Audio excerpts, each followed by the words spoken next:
القصة اللي غادي نسمعو اليوم ماشي بحال اي قصة متحلاتش بالصدفة ومتحلاتش بشي تحقيق عادي. تحلات غير برسائل في ديسكورد بين ناس ما عمرهم شافوا بعضياتهم، وكل واحد فيهم في دولة مختلفة. قصة بدات بكذبة صغيرة وكملات بكارثة ما تخطرش على البال. إلا عجبك هاد النوع من القصص دير لايك، كتب تعليق، وخلي شي كلمة زوينة، حيت كنحاول نرجع القناة وضحكم كيشجعني بزاف. اواخر الثمانينات واحد راجل سميتو مانيرا شد طريقه هو ومراتو وخرجوا من بنغلاديش، مشاو لكندا بحال بزاف ديال الناس اللي باغيين يبدلوا حياتهم ويعطيو مستقبل احسن لولادهم. سنين دوزوها في الخدمه وفي التعب. بالضبط سنة 1996 تزاد ولدهم الأول سموه مناس، ومن بعدها بعامين بالضبط تزادت بنتهم ماليسا. عائلة عادية هادئة معروفة بالحي ديالها، ما كان حتى شي حاجة فيهم غريبة.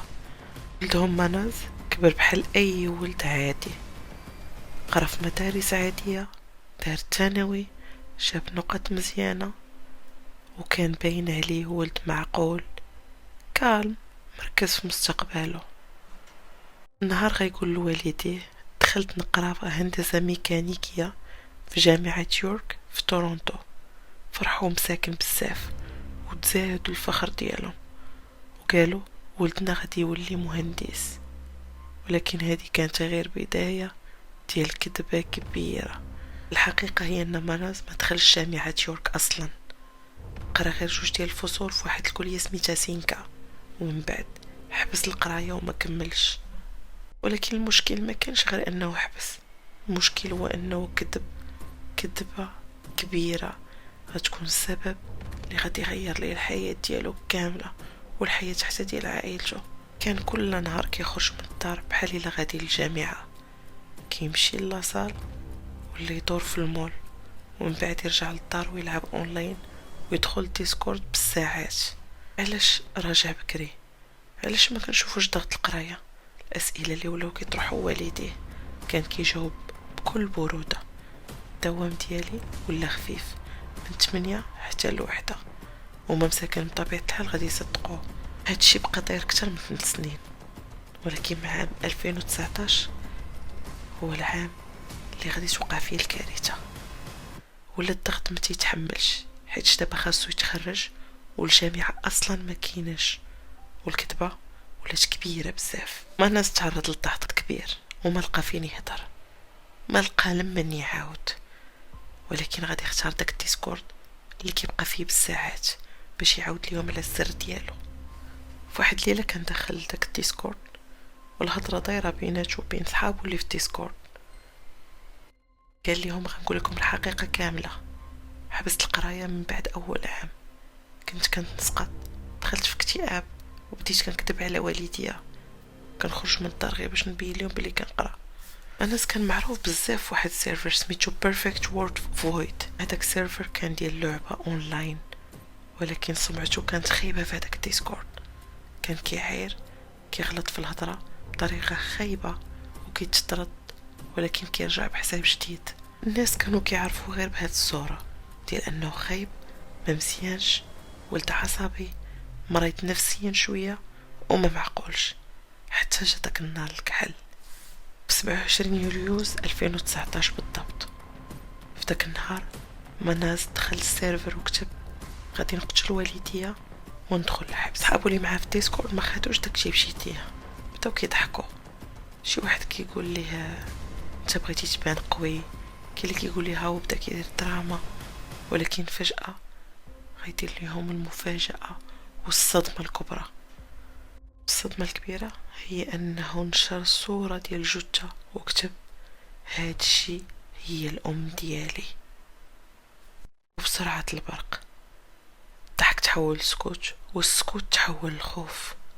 من بعد رسالة طويلة قال فيها انه قتل مو بايدي، انه دار هادشي باش متحسش بالعار حيت عندها ولد فاشل كذب عليها سنين. وقال لهم انه ما كيامنش بالاخره، ان الحياه وحده، انه فضل يقتلهم على أنه يقتل راسه. ومن بعد حط صورة ديال جداتو وقال بلي حتى هي ماتت على يدي. شي جوج ديال الناس كانوا في السيرفر كانوا دارسين العدالة الجنائية، قالوا هادشي ماشي لعب، خاصنا نتحركو. شدوا دوك الصور وبداو يقلبوا عليهم في الانترنت باش يشوفوا واش مزورين. الصدمة انهم ما لقاوش حتى اثر ليهم في الانترنت. حاولوا يعيطوا للبوليس، ولكن السؤال الكبير كان فين هو، شكون هو، وفي اين دولة كان، حيت هما في داك السيرفر ما كيعرفوش بعضياتهم، دايرين اسماء مستعارة فقط. الخطوة الذكية هو انهم غادي يتبعوا الاي بي ديالو بواحد الطريقة قدروا يوصلوا ليه، وطلع باللي مناز موجود في تورونتو في كندا. وهما خدامين على الموضوع، مناز غادي يصيفط رسالة اخرى في السيرفر، صورة ديال الاخت ديالو، وكتب الدور الجاي على بابا. البلاغ توصل والبوليس الكندي يتحرك، تواصلوا مع إدارة ديسكورد وخداو المعلومات كاملة، مشاو للدار، ولكن للأسف كان فات الفوت. الأم، الأب، الأخت والجدة كلهم مقتولين بنفس الطريقة. مناس كان في الدار فاتح الديسكورد، ملي سمع البوليس كتب الشرطة وصلت، مع السلامة. مناس ما قاومش وما نكر والو، حكى كل شي غير الدافع ديال القتل بقى ساكت عليه حتى نهار المحاكمة. قال كل شي بدا بكذبة الجامعة، وفي الأخير تحكم عليه بالسجن المؤبد مع إمكانية الإفراج من بعد 40 سنة. في الأخير هاد القصة ماشي غير قصة جريمة، هاد القصة درس قاصح بزاف، كتبين لينا كيفاش كذبة وحدة تقدر تكبر، وكيفاش السكوت والخوف والوحدة يقدروا يدمروا الإنسان ويدمروا عائلة كاملة معه. أنس ما عمره كان وحش، من نهار تولد كان غير ولد ضايع خايف يعترف، وخلى الكذبة تكبر حتى خرجت على السيطرة. والضحايا ناس مساكن، والديه، اختو، جداتو ما داروا حتى شي ذنب غير انهم تاقوا فيه. هاد القصة كتفكرنا بواحد الحاجة مهمة، الا كنتي غارق في مشكل ولا حاس براسك مخنوق، الا خايف تقول الحقيقة، الهضرة كداوي، السكوت اللي كيدمر. قول، طلب المساعدة، اعترف قبل ما تطيح الفاس في الراس، حيت بعض المرات الرجوع خطوة للوراء كيكون حسن من طريق ما فيه لا رجع لا والو. انا سكريت ستوريز بالعربي. الا وصلتي لهنا شكرا حيت سمعتي القصة كاملة. ما تنساش دير اشتراك وخلي لي رأيك في تعليق، حيت يمكن يكون كلمة منك تكون السبب في ان شي واحد يراجع راسو قبل ما يضيع كل شي.